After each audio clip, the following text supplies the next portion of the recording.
So friends, good evening. Last session में हमने section 40 तक पढ़ा था। आज हम सेक्शन 41 से स्टार्ट करेंगे। तो ये चैप्टर है हमारा व्यक्तियों की गिरफ्तारी से संबंधित, यानी कि अरेस्ट ऑफ पर्सन से रिलेटेड। ठीक है फ्रेंड्स, ये कौन से किस सेक्शन से कितने तक दे रखा है, तो ये हमें सेक्शन 41 से 60A तक डिफाइन किया हुआ है। सो फ्रेंड्स, इसको समझने के लिए पहले हमने इसको कई पार्ट्स में डिवाइड कर लिया।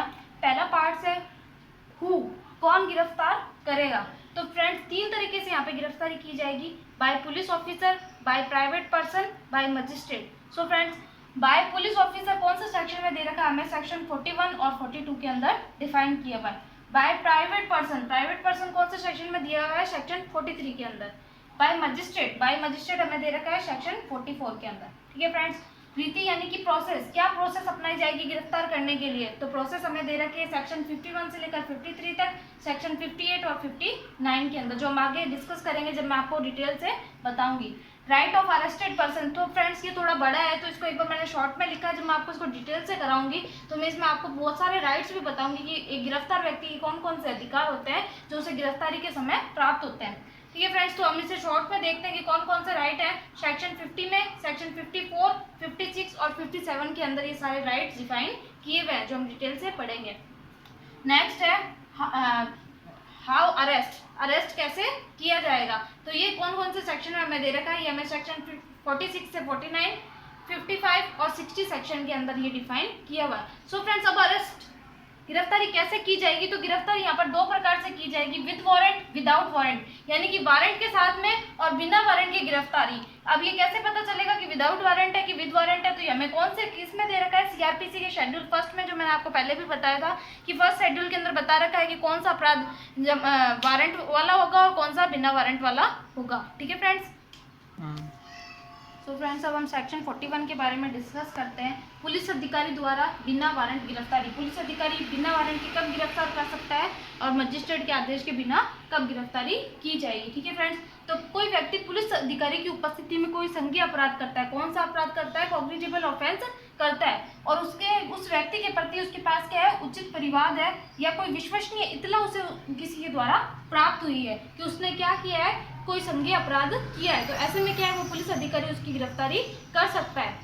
नेक्स्ट हमें दे रखा है उसे कारावास अवधि या उस जो क्राइम है उसकी कारावास अवधि क्या है, 7 वर्ष से कम या 7 वर्ष तक की है, जो उसने क्या है, उसकी उपस्थिति में कोई अपराध किया है। तो या तो वो अपराध क्या हो सकता है, जुर्माना सहित हो सकता है या जुर्माना रहित हो सकता है। कौन सा अपराध किया, उसने कोई संज्ञेय अपराध किया है, ऐसे में भी क्या कर सकता है, पुलिस अधिकारी गिरफ्तारी कर सकता है। ठीक है friends, condition are such satisfied, यहाँ पे निम्नलिखित कंडीशन दे रखी है, अगर ये कंडीशंस पूरी हो जाती है तो क्या करता है, पुलिस अधिकारी गिरफ्तारी कर सकता है। ठीक है फ्रेंड्स, मैंने बताया किसी व्यक्ति के प्रति कोई परिवाद, इत्तला या सूचना प्राप्त हो गई है तो उसने कोई अपराध किया है और पुलिस अधिकारी का ये समाधान हो गया है। निम्नलिखित समाधान होना यहाँ पर आवश्यक है। कौन कौन से समाधान होंगे, कमिटिंग यानी ऑफेंस, उसने क्या किया है, कोई अपराध किया है, तो वो क्या करेगा, अन्वेषण करने के लिए उस व्यक्ति की गिरफ्तारी कर सकता है, या फिर prevent such person from causing the evidence, या फिर कोई व्यक्ति है जो एविडेंस के साथ क्या कर सकता है, छेड़छाड़ कर सकता है, सबूत मिटा सकता है, उसे रोकने के लिए भी क्या की जा सकती है, गिरफ्तारी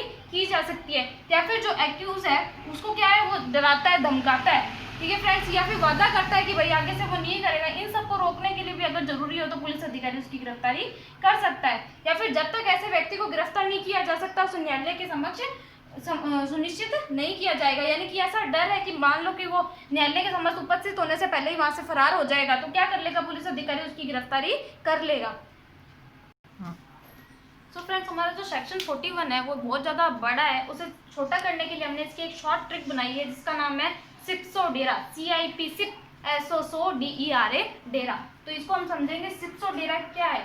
फर्स्ट इसमें दे रखा है ए, कॉग्निजेबल ऑफेंस, जैसा कि मैंने बताया उस व्यक्ति ने क्या किया है, कोई संज्ञेय अपराध किया है। इन्फॉर्मेशन, क्या इन्फॉर्मेशन है उसके बारे में कि उसने 7 साल या उससे अधिक का कोई अपराध किया है। प्रोक्लेम्ड एज एन ऑफेंसर, वो क्या है, एक प्रोक्लेम्ड ऑफेंसर है, यानी उद्घोषित अपराधी, उसे राज्य सरकार के द्वारा घोषित कर दिया गया है। या फिर वो कोई स्टोलन प्रॉपर्टी रखता है या उसके बारे में कोई उचित संदेह विद्यमान है कि उसके पास क्या है, चुराई हुई संपत्ति है। ठीक है फ्रेंड्स, ऑब्स्ट्रक्ट पुलिस अधिकारी जो है उसके कार्य में बाधा पहुंचाने का कोई काम करता है, तो पुलिस अधिकारी अपने कार्य पर जब कार्य कर रहा होता है, अपने कर्तव्य का निर्वाह, तो वो एक लोक सेवक होता है और लोक सेवक के कार्य में बाधा डालने पर क्या कर सकता है, वो उसे गिरफ्तार कर सकता है। ठीक है फ्रेंड, डेजर्टर यानी कि संघ के सशस्त्र बलों में अभित्याजक कर दिया गया है, ऐसे व्यक्ति को भी क्या कर सकता है, पुलिस अधिकारी गिरफ्तारी कर सकता है। एक्स्ट्राडिशन यानी कि प्रत्यर्पण संधि, आपको पता ही है फ्रेंड्स, अगर दो देशों में प्रत्यर्पण संधि है, मान लीजिए अगर भारत में कोई अपराध है जो क्या है, कोई ऐसा अपराध है जो भारत में तो है लेकिन है ना दूसरे देशों में वो अपराध नहीं है, अगर वो व्यक्ति भारत में ही अपराध करता तो वो क्या होता है, यहाँ पे दंडनीय होता।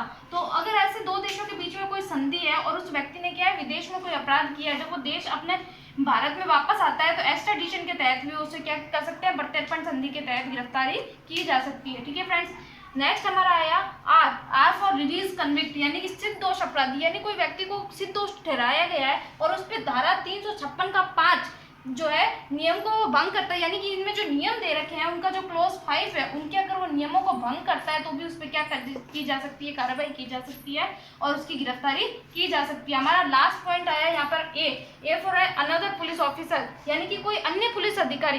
ठीक है फ्रेंड्स, जो अध्यपेक्ष जिसको क्या है, गिरफ्तारी की अध्यपेक्षा प्राप्त हो चुकी है कि फलाना व्यक्ति की अपन को गिरफ्तारी करनी है, तो उसके द्वारा भी क्या की जा सकती है, गिरफ्तारी की जा सकती है। अब फ्रेंड्स वापस से मैं आपको बता रही हूँ इसकी शॉर्ट ट्रिक है, शिट सो डेरा, C for cognizable, I for information, P for proclaimed as an offender offender, as for stolen property, O for obstruct, D for deserter, X for extradition, R for release convict and A for another police officer। So friends, video कैसी लगी please like comment and share करके जरूर बताएं। Thank you.